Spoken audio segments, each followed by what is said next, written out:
A road doesn't have to take you to an exact location. Sometimes the journey itself is all that really matters. Maybe it's a cultural thing, that we're always so focused on the end result that we end up missing everything that passes by on the way.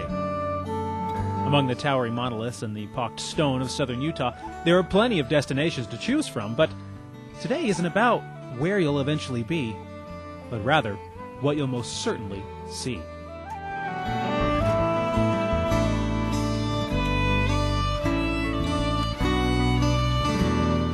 Mark Habishaw has seen almost every square inch of the canyon-clad county as one of the infamous Kane County Commissioners.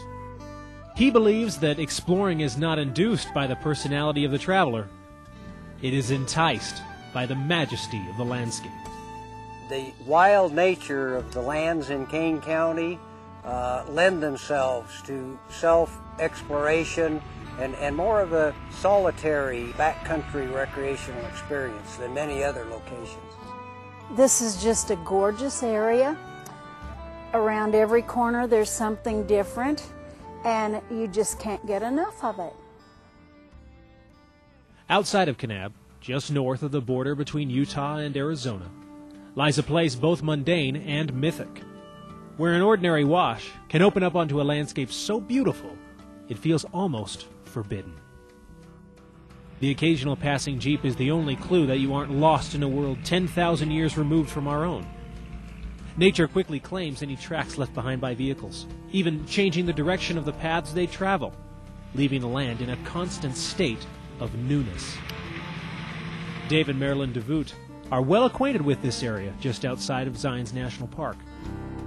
Their Jeep tour company gives them plenty of opportunities to explore every path and see the world from a different angle. This is a good way to see the country. There's many a back road here to be seen and a lot of country to look at. Some people are a little afraid to get off the beaten trail, but most people really feel privileged that they're the only ones walking through places like this. The Jeeps take Canyonland visitors to the very threshold of the wild and then beyond, into the trees and among the deer that dart past your window. Rivers literally cut the path, pointing toward places even more extraordinary. Now, the jeeping trip has taken us through deserts, past junipers, even along the Wash, but there are places that you obviously can't take a Jeep, and this is one of them. The Wash ends abruptly, where the rock face suddenly cleaves in two, opening wide to invite travelers to take a peek into a hidden world. It's Peekaboo, a slot canyon created over time by the pounding waters of flash floods that force the rocks aside and embed logs into the stone high above. More regal than any man-made castle, the walls of Peekaboo inspire kings and poets alike, giving their eyes a glimpse of eternity.